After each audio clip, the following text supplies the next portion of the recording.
In the last 5 days that I've worked on the van, I've not brought a camera with me.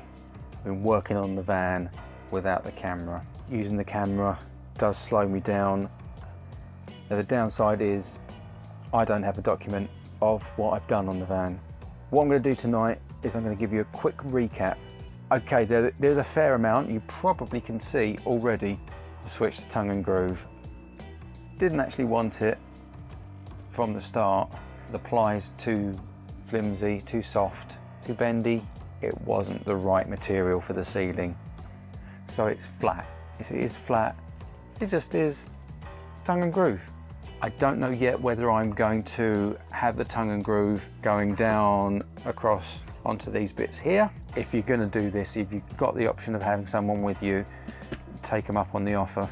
The electrics are more complete. The LED strip was as much an experiment to see how much I would need and where it would go, how I might wire it up. Now I've got some cables here. Now this is mains flex.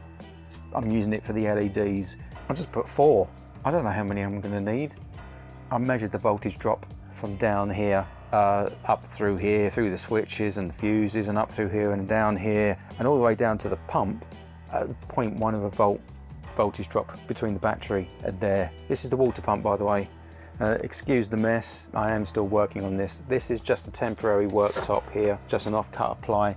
It's same for this side, temporary. Through the magic of editing, here is the worktop that I've cut to depth. It's utilitarian. It is reclaimed from the work unit that I'm at, that we're clearing out. The electrics.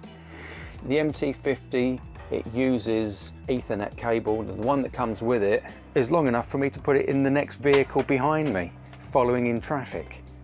It's ridiculously long, but I ain't using that. I've got a nice yellow one to make it stand out. USB sockets, RGB light strip, plugged into a USB socket. That one there is the 12-volt socket, nothing's plugged into it. That's the 19-volt socket, and wired in next to it is a voltage meter. It reads a little under, which is why it's sort of fluctuating between 18.9 and 19. It is actually 19.1. I've tested the monitor in here. I'll cut to a picture of that now. I'm able to use a Raspberry Pi media center. Next switch along is the LED lighting. It isn't bad actually. This is I'd say it's about 4 meters of 5630 LED strip. Turning off my domestic lights. An okay amount of light in here. I need more, so I'll have LEDs under here and above and below there. Next one along, that's my water pump. This piping isn't permanent yet.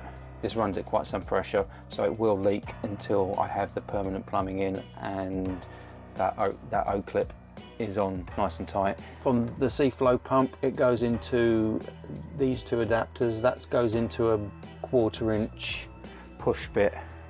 That then goes into carbon filter, water filter, but it does work and it comes on with the tap. So you turn the tap on, the pump comes on automatically.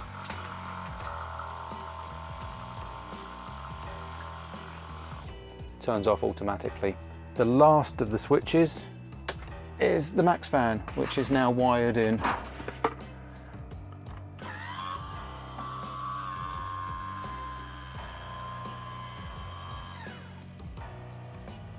It's currently set to hurricane mode.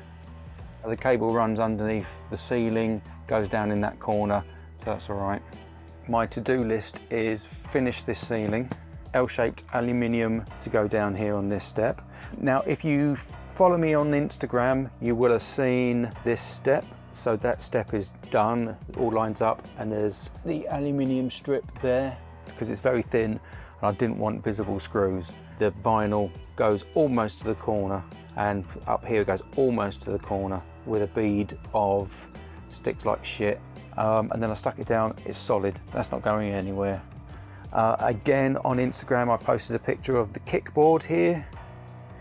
That is slotted behind. I had some strips that were cut away from the wheel well and some other bits. If you crawl under there and look at it like that, you can see the joins. As you step into the van, it's a bit of a step up, and that is the first thing you see.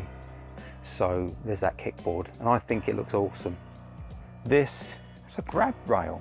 It's one of the grab rails that I put in for my dad so that he could make his way around the house. I'm going to put that there. It's just about big enough, so where the rubber bumper is and the metal that goes across here, it just about fits. I've got a shit ton of work to do on this van, and as much as I can, I'm going to get it done, and I'm going to do my best to video it as well. I love my van.